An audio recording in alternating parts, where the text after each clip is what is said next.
Pull out your dicks, get ready to fap. It's time for your favorite show, The Grease Trap. Pull out your dicks, get ready to fap. It's time for your favorite show, Grease Trap. Hey, everybody, welcome to Grease Trap. We're just talking about crazy people.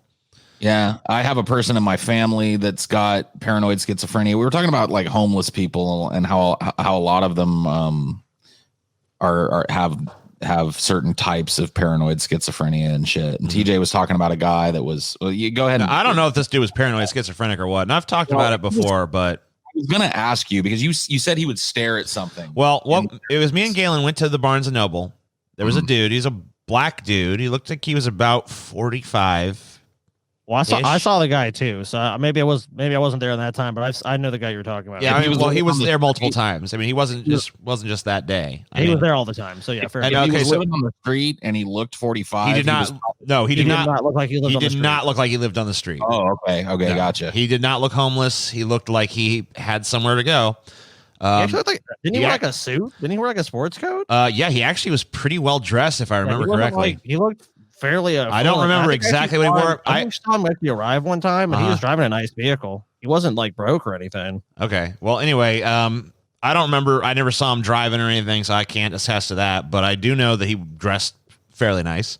And so black dude, bald, looked like about 45, maybe 50. So older guy, not older, but like right, older side of middle age, and he would just kind of stare into the distance. And me and Galen, we pulled up. We saw it was the first time we'd seen him. We were like, "The hell's this guy?" We drove by like 4 or 5 hours later. He was still there in the exact same spot, still staring at the exact same spot in the sky, just like staring. And we saw him multiple times after that. And apparently, at some point, there was another guy that would go do the same thing at like different times. Like they'd almost be like trading off or something. And I remember one time me and Galen got curious and we were like, hey, dude, what are you staring at? He did not say anything. He just kept staring. We're just like, okay. You don't want to talk about it, I guess. We're just like, okay, well, he doesn't want to tell us. Yeah, he didn't like. So if you tried to engage him in conversation about it, he totally ignored you like you're not even there. And it's crazy. Like there's a number. Like there's no way to diagnose that, but it's a possible like paranoid schizophrenic who developed a fixation with that spot in the sky or standing in that spot and looking in the sky and was hallucinating. My theory was always that they were waiting for something to happen there. Like waiting for the sky to open up and Jesus to come down. Dudes doing it in the same spot though is kind of creepy. Yeah, it's kind of creepy. Well, it's almost like he convinced someone else of something, and then like you watch, and then I'll watch, and we'll trade off or whatever. Maybe some kind of weird cult or something, like some little tiny under the radar cult of Christians that were like doing something from the Bible or whatever. My thing was either my theory is either they were waiting for Jesus to come back or something like that, or they were waiting for some sort of UFO related event to happen. How they know it was that spot? Like, I have no idea. I'm thinking maybe he saw something there one time or like a couple times, and now he's just waiting for it to happen again. You could probably figure out which way he was facing, and then we could, if we really cared. Because in the Bible, in where it talks about Jesus coming back, it talks about him coming from a particular direction. Okay, well let me pull up the Barnes and Noble that I'm talking about then. Were both of these dudes black? The one in Metairie. Were both of these dudes black too? No, the other guy was white. They may have been Muslims, and they may have been positioning themselves towards Mecca. I mean, I don't think they were Muslims. They didn't look like what I would imagine, but I mean, it was a Muslim. What the hell, TJ? What's a Muslim look like, TJ? Exactly. You know what I mean? Like, well, no, but I'm saying like they didn't dress like, especially like a Muslim. How do Muslims dress, TJ? I mean, I don't know. I guess they can dress however they want, but there's still like clothing associated with fucking Muslims, right? There's like traditional clothing that some Muslims wear, but Muslims. All right, so let's figure out which way. I'm going to figure out which way this guy was facing. So, here's the location. Here's the store location. Now, So you found the store. Now I was seeing it from the perspective of Put it up on screen veterans, so we can see what you're looking at here. Well, no, because there's gonna be my shit on here and all this fucking shit. So fuck that. Okay, all right. Never mind. So let me see. So this is. He was looking to the west. Okay, let me look something up. He was looking to the west. Dude, I'm so sure because the West had like significance for the longest time. It was the unknown country. Right. I think he was looking west. And in fact, I think he was looking a tad southwest. Sure. But yeah, I mean, like, definitely west. West, basically. I wanted to see what you were saying, TJ, but for once, TJ actually got the story right. That guy was looking southwest. Yeah, he was looking west. I think he was more west, but I think it was kind of southwest because he kind of was at an angle when he looked to the store. It was like he's looking like to the side of the building or something. Yeah, well, he stood on the west side of the building and looked kind of not really totally straight from where the building was pointing, but kind of at an angle that I think would be southwest. Right. Yeah, I can see that. Okay, let me see something.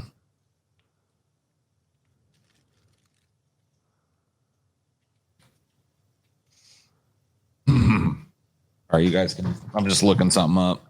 Okay. Paul's doing some intensive research now. Paul wants to know what this guy was looking at.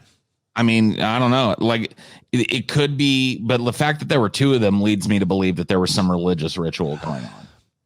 And the other guy, maybe, who I only ever saw the other guy when I was driving past, so I never actually saw him up close. But he looked a little bit older, and he was white, and he looked like he was maybe 60 even.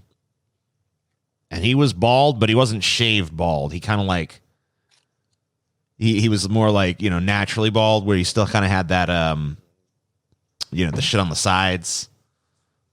Right. Yeah, he had that kind of like he was like salt and pepper. Bald, he hadn't accepted it yet. So he had the hair on the back, on the side. Yeah. And he kind of like, it was kind of like salt and peppery. And he looked kind of the other dude. The white dude looked, from what I could see, because like I said, I only ever saw him from the road. Okay, so here there are tons of references to Jesus coming back from the West. Yeah, so maybe it was Jesus. I'll read a few of them. So there is for as the lightning cometh out of the east and shineth even unto the west, so shall the coming of the Son of Man be. Okay. There is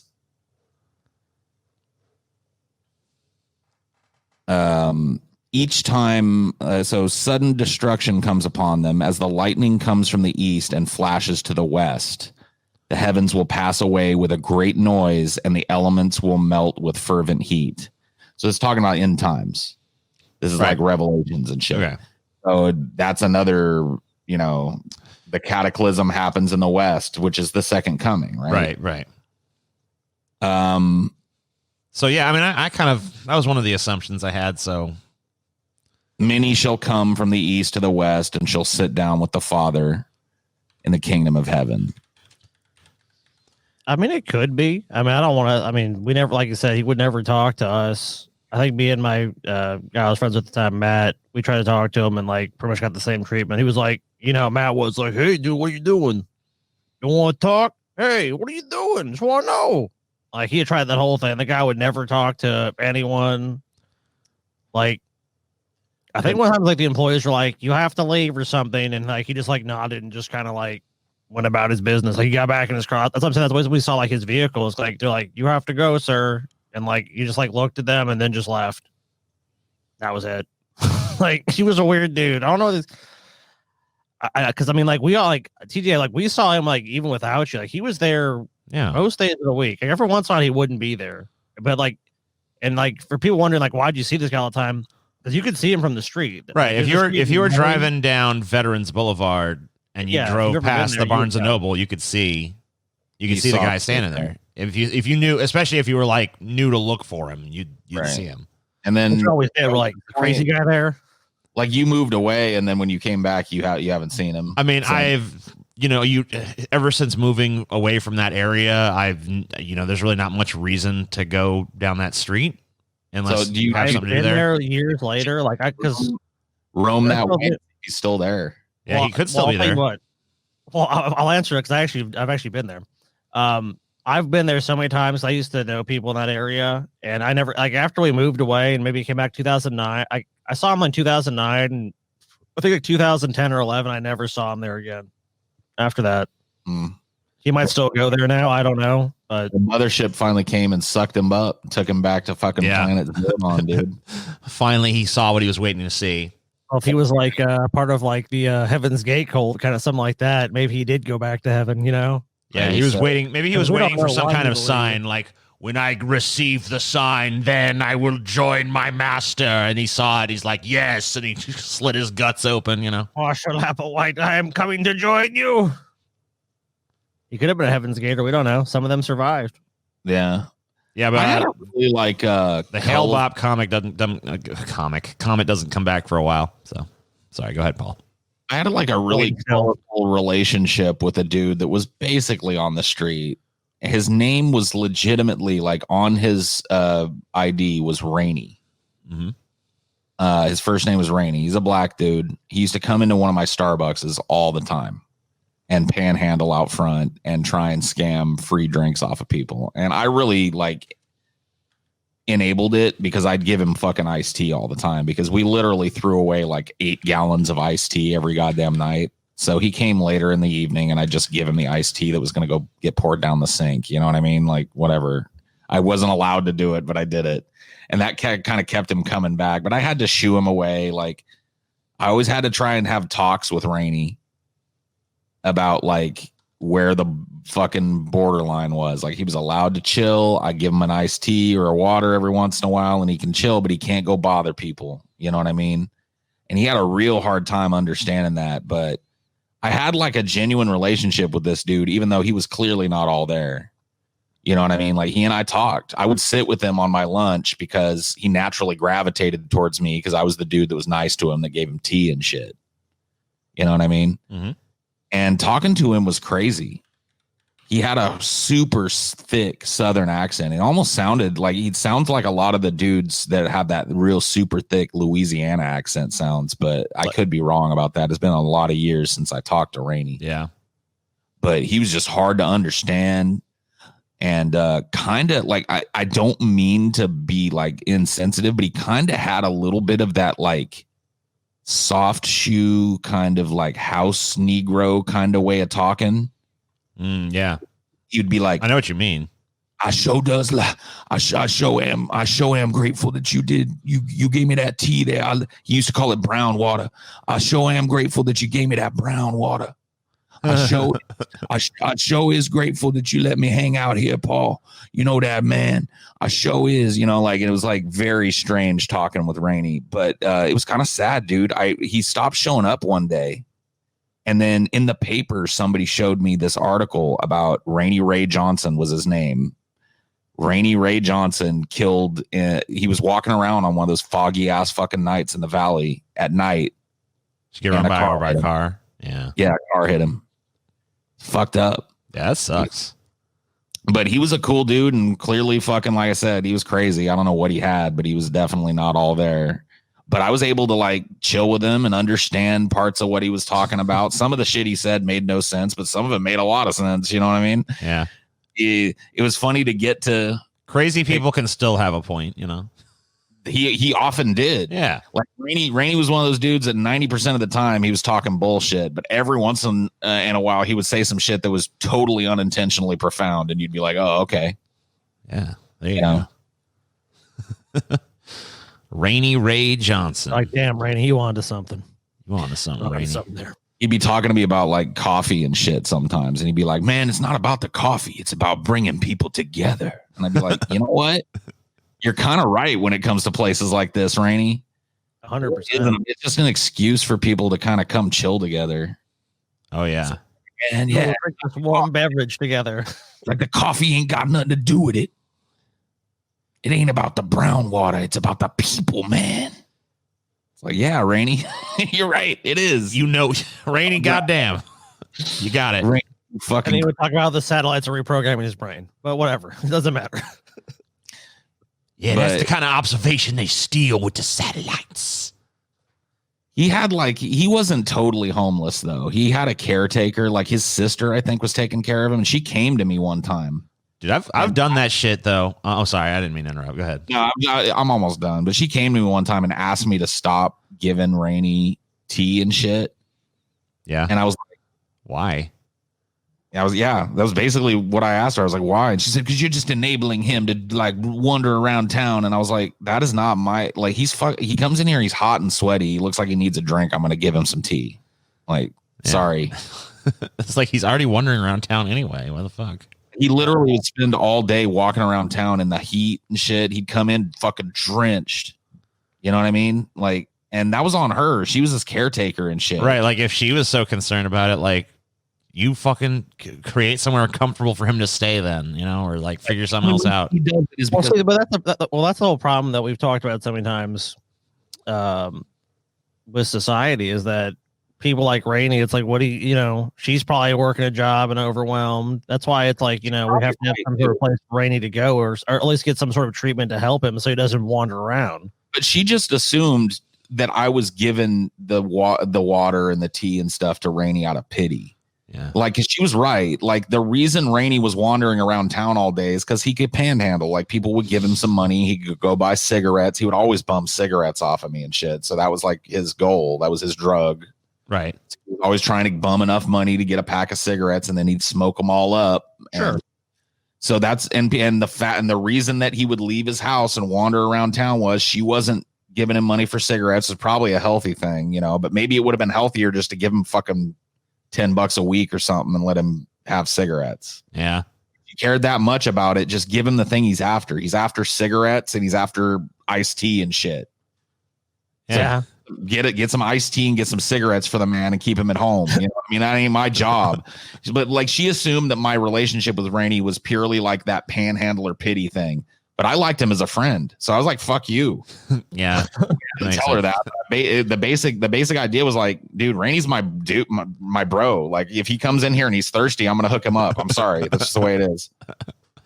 That's just the way man. it Don't give is. this man a drink. It's like, I'm not giving him crack or something. Fuck, dude, I'm giving him an iced tea. Like, you bum him cigarettes too. And I'm like, hell yeah, I bum him cigarettes. I was like, you know what? Rainey bummed me a cigarette a couple of times. We're friends. We bum each other cigarettes. I'm not gonna stop being a friend to Rainey. Like, you're telling me, I don't know, dude. It was just horrible the way she was trying to get him to like just be sequestered in a house all day, you know? Yeah. There's a happy medium between wandering around in the fog and getting hit by a fucking car, which is what she was afraid of. Yeah. And it ended up happening. So fair enough to that, but still. You know what? That's how he wanted to live his fucking life. I mean, ultimately, I mean, yeah, I know he probably needed more help and stuff, but if he wasn't going to get that help, if that wasn't a reality or an option, I mean, if that's what he wanted to do, that's what he wanted to fucking. If that maybe would have been the best life you could have had. Because you're right. What else would have been? Sit in front of a television or something? There was a rumor around the store, uncorroborated, that Rainey was getting a fat government check for disability and that his sister was squandering it all and shit. Oh, damn. So, you know, Rainey was a whole hot topic of conversation, and a lot of people believe that he was being taken advantage of. Like, his disability check that was supposed to go to him was going to his sister as the caretaker, and she was not providing for him. She was just kind of giving him room and board and then bitching at everybody else. Like, it's their fault he goes out and panhandles. Like, she had money to give him. A lot of people believe. Well, that, maybe you know? that's why she didn't want him panhandling, because she's like, oh, what if it comes out and they see that I'm not taking care of him or whatever. So who knows? Crazy shit. But it's interesting the run-ins you get to have with people that live at the fringes of society. You know what I mean? Yeah. And how much you can learn from that. There's a lot to learn from people. But I remember, Scotty brings up for that sure. like satellites stealing your ideas kind of shit. And I remember I went through a phase when I was like in my late teens where I kind of like started to like have these like sort of like they made a few movies that were based on like shit that I'm like, man, I came up with that idea. What the fuck? They're stealing my thoughts. I had that same They're shit. stealing my fucking thoughts. They're inside of my. Now, I recognize these feelings and thoughts as like, TJ, that's crazy. Right. But like, you know, if the right thing had come along at the right moment, pushed me a little bit further towards that, who knows? Dude, the big moment for me was when I was, because you know me, how I like to pitch movies. I was doing it back when I was like fucking 16. Me too, right? And they made a few of them, and I'm like, what the fuck is going on here? The big one that they made for me, the one that I was obsessed with as a teenager, was like this movie about the end of the world where like a meteor hits the planet, right? Mm-hmm. And the government has built this thing called the Ark. And in my world, it was a spaceship. And there were limited number of spaces on it. And the movie was really about what happened on the spaceship as it aimlessly drifted and how society like decayed. But they made like, it was just like endless movies about the elites making special bunkers or boats or spaceships to survive a meteor strike. And I was just like, man, they're in my head, bro. They're fucking listening. They've got bugs. They know I've got good ideas and they're bugging, They just don't want to give me credit. Yeah, dude, I should be credited on every one of those fucking movies. Deep Impact I should have a fucking writer credit on that shit or some shit, or producer credit at least. Yeah, like at the end it should be like based on an idea we stole from Paul Parkey. Based on the stoned 16-year-old ramblings of Paul Parkey back in 1996. Yeah, so beautiful. I don't know, man. I don't know. Maybe. Dude, they were listening, Scotty. They steal everything that's great. Oh, Paul Parker's got a great idea. Tune in. Oh, my God. This is fucking gold. Golden idea for movies. Listen to this. Meteor hits the planet. The rich and elite have created a spaceship to escape. Oh, it sounds great. Oh, my God. Write this down and get it made immediately. Let's make it 10 times. Just keep making it. Let's exploit his ass 10 times. Yes. That was weird when Armageddon and Deep Impact came out, like, what was it, the same year, I think. There were 3 actually. Was there one too? Okay. Which was about a big ship that escapes Earth because it becomes Titan AE. That movie was a flop though. Well, a lot of these were. Like, I don't think Deep Impact did great. I don't think it was a flop, but I don't think it was like a huge blockbuster. Did it do? Was it huge? I don't know. I know Armageddon was the big one.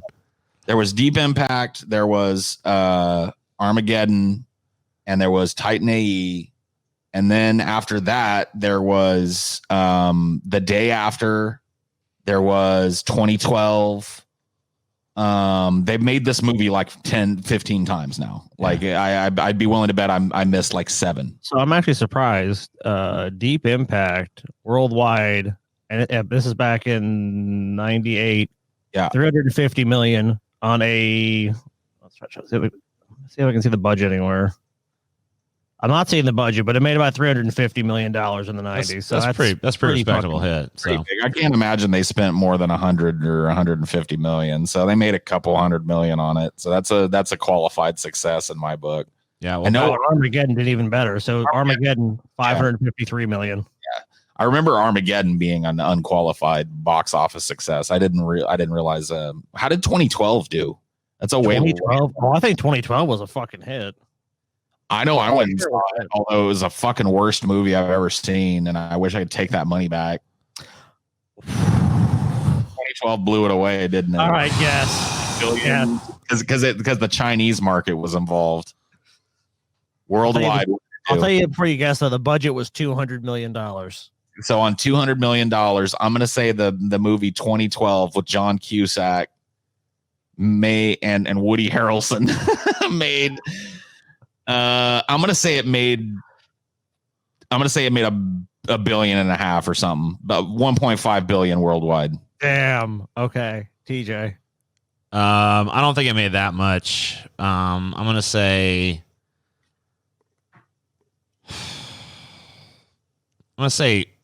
800 million.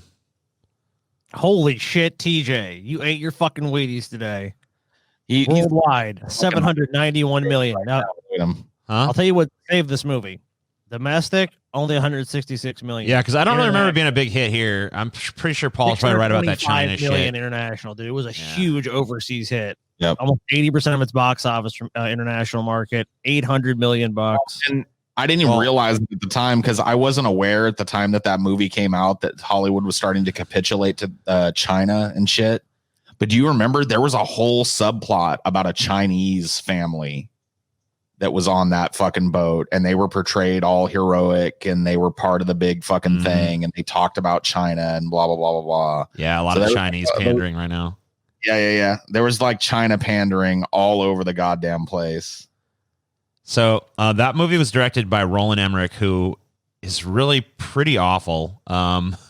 He's known for high budget. Yeah, he does these super disaster, like, oh my god, that's so fucking crazy. He's done other ones. What's the He did the day after tomorrow. Yeah, he did 10,000 BC. He did Independence Day. That was a terrible movie. He did the terrible 1998 Godzilla. Can we be real here? Independence Day is total fucking cheese, but it's enjoyable cheese. Okay, so Independence Day, yeah, it's all right. I mean, it's not bad. How do you honestly feel about Independence Day? How do I honestly feel about it? I feel like it's all right. I mean, like, it's look, it hadn't been driven into the ground yet, and there's some fun stuff. I like the fucking, Will Smith's charming in it, and fucking. I like Jeff Goldblum, even though he's basically playing the exact same character he played in Jurassic Park. And I think the effects, especially these sky-filling alien ships hanging over the New York skyline and shit, have held up remarkably well, as well as like the arrival of those ships coming through the clouds. It's CG, but I think it's really well done CG. I love the attack scene. Yeah. Like I will never forget that scene where all those idiots are up on the fucking top of that building like, we're here, man. I love that scene. Now a fucking laser hits them and the whole building just explodes, and every one of those people is just vaporized. The White House gets vaporized. A bunch of national monuments and important buildings get blown up. A whole fucking swath of New York just goes up in a nuclear flame.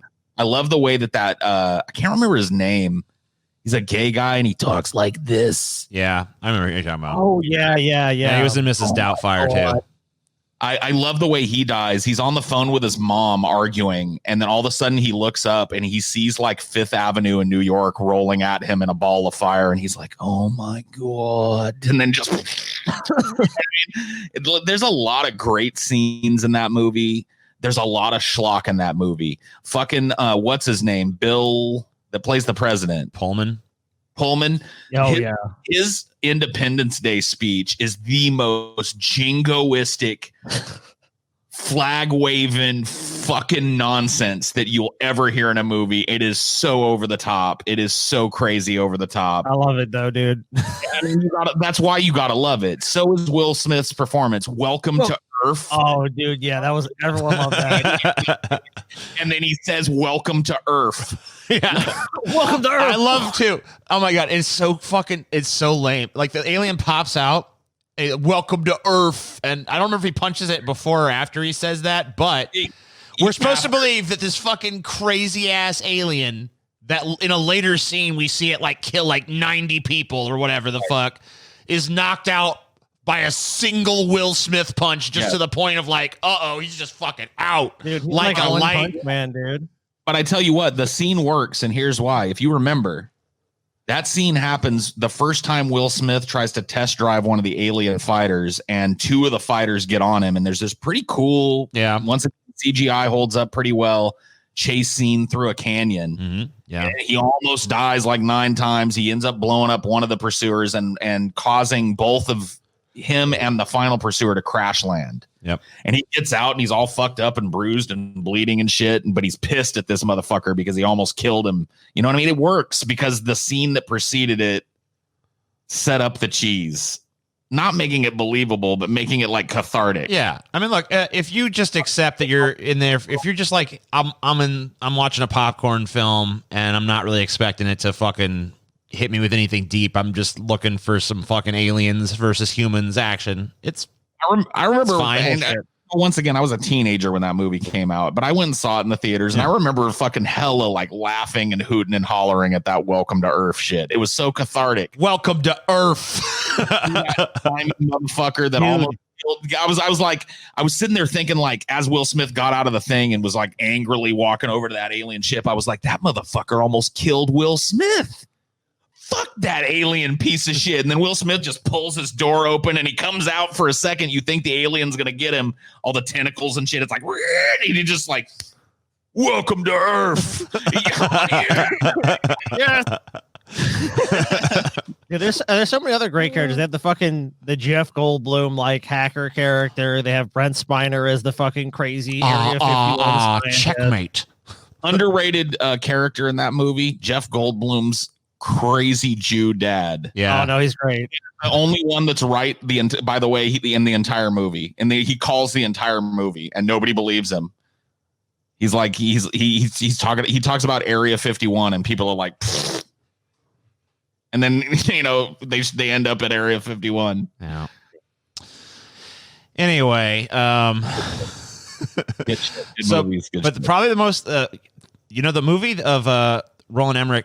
So his early movies I've never heard of. I've never heard of like he did like Wild Whitman, Whitwee, Franzman, a bunch of shit. Nope. None of us are tuned in for the first time he was on my radar, and I didn't even know he directed this movie until I just went to his IMDb page now, is Universal Soldier from 1992. Really? With Jean-Claude Van Damme and I think Dolph Lundgren. It's Dolph Lundgren, yeah. Yeah, I remember I loved that movie as a kid. I probably would not like it watching it today, but it's a retarded movie, dude. But you know what I liked about so that movie as a kid? I always liked a long like any movie that had like a long protracted battle with the villain with a lot of fake out deaths at the end. I always loved that. And Universal Soldier literally has one of the most over the top, like 7 fake out deaths of the villain kind of ending. So I'm like, yeah, he's still not dead. Oh no, he's not. Gun battle again. I was so susceptible to that. Dead. No, he's not. So after that, he did 1994's Stargate, which my dad always claimed was stolen from him. I was never a fan of Stargate, really, though. Yeah. I mean, a lot of people love Stargate. And you know what? Apparently, Roland Emmerich is actually remaking Stargate. So he's like, yeah, fucking, I made it in 1994. I'm making it again in 2022. Whatever. It's, I think it's like kind of like I don't think it's the worst movie I've ever seen. I'm kind of just like, about it. Which one are we talking about? Stargate. Oh, yeah. I like Stargate. I'm a big Stargate apologist. Yeah. I love, but here's the thing. I fully admit it's because I have a fascination with like ancient Egyptian culture, and it's filled with a lot of appropriations. Yeah, that is true. So like that to me carries the movie pretty well. And I'm a James Spader apologist too. A lot of people don't like James Spader. I think he's fucking incredibly talented and great. Yeah, I don't know. He was all right in the movie. I don't have nothing against him. I didn't really feel like it was like I just felt like it was kind of like a middling movie. But yeah, I could see if like you have like if I had this fascination with that Egyptian stuff, I think I'd probably love it too. The thing I liked about that movie is I like Kurt Russell. And, yeah, he was great. I liked the weird, like, androgynous ruler of the alien world and shit, and his palace and shit. Too. Weird character both in the movie and in real life. The guy, I think he was like an agender person before that had a term and shit. He didn't like being and I keep gendering him. Super androgynous. I mean, I don't know, him, her, they, it, whatever the fuck you want to say. I mean, use whatever pronoun you want, I guess. But they didn't like it. They didn't like it. Yeah. They didn't like being referred to, as, by male or female pronouns. They, them, I guess. So they did 2 movies. Yeah. What was it? It was Stargate and one other movie. There was like an art house film that they did that was well received and stuff. Hold on, I'll figure this out. Put them in demand as like an actor, and then they showed up in fucking Stargate, and then never in anything ever again. Really? Yeah. It was Jay Davidson. Yeah. Been in a few more movies. He was in The Crying Game, 1992. That was the one I was thinking of. That was his big debut movie. I guess he was in Stargate 94. In something called Jiggery Pokery in 1994. Whoa. Which is a TV movie. And then I guess in 2009 was in a short film called The Borghild Project as a Nazi photographer. All right. Cool. Okay. And that's Yeah, it. definitely had a look, and like I love the way that Raw is portrayed in that movie. Yeah. like I love the androgyny of it. It was I cool. love It was fucking cool. his performance sold it because it was like menacing androgyny. It was like, I've taken this form and I'm a being that doesn't have a sex. I'm a sexless being. And so that's the way that this being lives. And it really fit his personal style. And like, I don't know, dude, a great performance. I really like that movie. There's some shit in it that I don't like. Like, I think that it lingers way too long on the, like, I don't know, tribe that lives there. There's too much movie is spent with like James Spader and fucking Kurt Russell chasing people around in that tribal city. And I think it's a movie, and that that's the stuff I honestly, because it's been would be a much more enjoyable film. That's the stuff, honestly, I don't even remember from the movie because it's like, I don't know, it's just, who cares even? What do you mean? Like, you know, that stuff. Like, I don't even remember that part. You know, yeah, because it's like that's a problem with the movie. A lot of the movie, because it's kind of like falling out of my mind. I remember the part. I remember a lot of the beginning where it's like they're figuring out the symbols and Kurt Russell goes in. Yeah, that's all that cool. stuff. That's all cool. And then I remember Raw, and I remember Raw's palace and the fucking crazy shit going on there. Yeah, that's cool. And then I really don't remember the tribe at all. Like, that's totally just like. Bloop, They're the worst thing about it. There's a bunch of teenagers that are like the comic relief, and they have all these like little pseudo comedic scenes with fucking Kurt Russell, where they're all always like astonished by his technology. Like, he gives them a lighter and they're like, oh my God, like, we can create fire. You know, it's just the most stupid shit. And it goes on and on. Like, James Spader wanders around with one of the native ladies and goes underground, and she eventually leads him underground, and he finds a tablet that explains that, you know, what we already know, that Ra came here and exploited these people and did the same thing back on Earth. Like, we've already that's one of the problems with Stargate, is like there's this big revelatory moment where he finds this tablet and he's like, oh my God, look, it says here that Ra came here many years ago and enslaved humans and brought them to this planet. And I was like, well, no shit. Like at this point in the movie, that is obvious. Yeah, So, if you don't get that at that point, it's like, what the fuck would you even believe? Just for the sake of letting people know, Jade Davidson, who played Ra, does identify as male and he, him pronouns and all that shit, and actually adopted a more masculine appearance later on. Oh, okay. In life, like kind of building some muscle mass and getting some tattoos, and basically retired because they found that they did not like fame and thought it was kind of stupid. So there's a more recent picture of him. Interesting.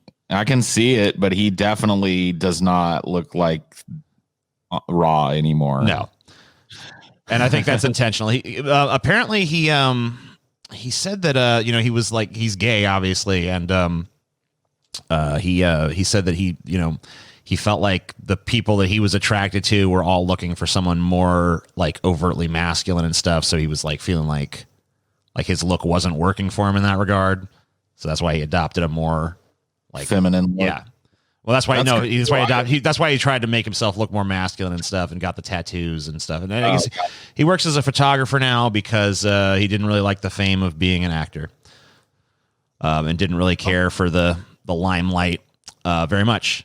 Anyway, that's a grease trap. Cool. So thank you guys for checking it out, and hope you guys enjoyed. We've been doing them a little bit longer lately. I think it's kind of the pro of us. We were doing these in batches, like every day. So when the 30 minutes is up, it's like we got fucking a few more to do. But now that we're doing them like we changed the way we shoot it, so now they come a little longer. Anyway, you guys don't give a shit about that. But you know what I'm glad about too? I'm glad that this grease trap wasn't angry and mean like the last couple have been. Like, we've been going at each other, TJ. Yeah, well, I mean, like I don't know. I want to tell you, I'm sorry, TJ. You're my friend, and I care about you. And I said mean things, and I shouldn't have said them. The thing about these grease traps, though, is I don't know. We never know what order. Filled with hate, dude. You guys are just filled with hate. See, because we've adopted. Maybe we can talk about this real quick. We've adopted this scheduling thing where we kind of like try to shoot a bunch of content every week to get a back catalog. So we're not always sure when stuff's going to come out. So I don't know if what we're saying makes sense now. But yeah, that's true. But and that's like I think we need to start putting it out in the. Well, we'll talk about that personally, but Anyway, Hey, guys, let's have a discussion. let's talk about like our internal behind the scenes business shit. You know what I think about your discussion? Your discussion is boring. They need the $10 patrons. They get a little behind the scenes shit, so they get to know some stuff. But they whatever. don't know anything, TJ, and you don't know anything, buddy. Do as you're fucking told. All right, I will. Thanks, guys. See you next time.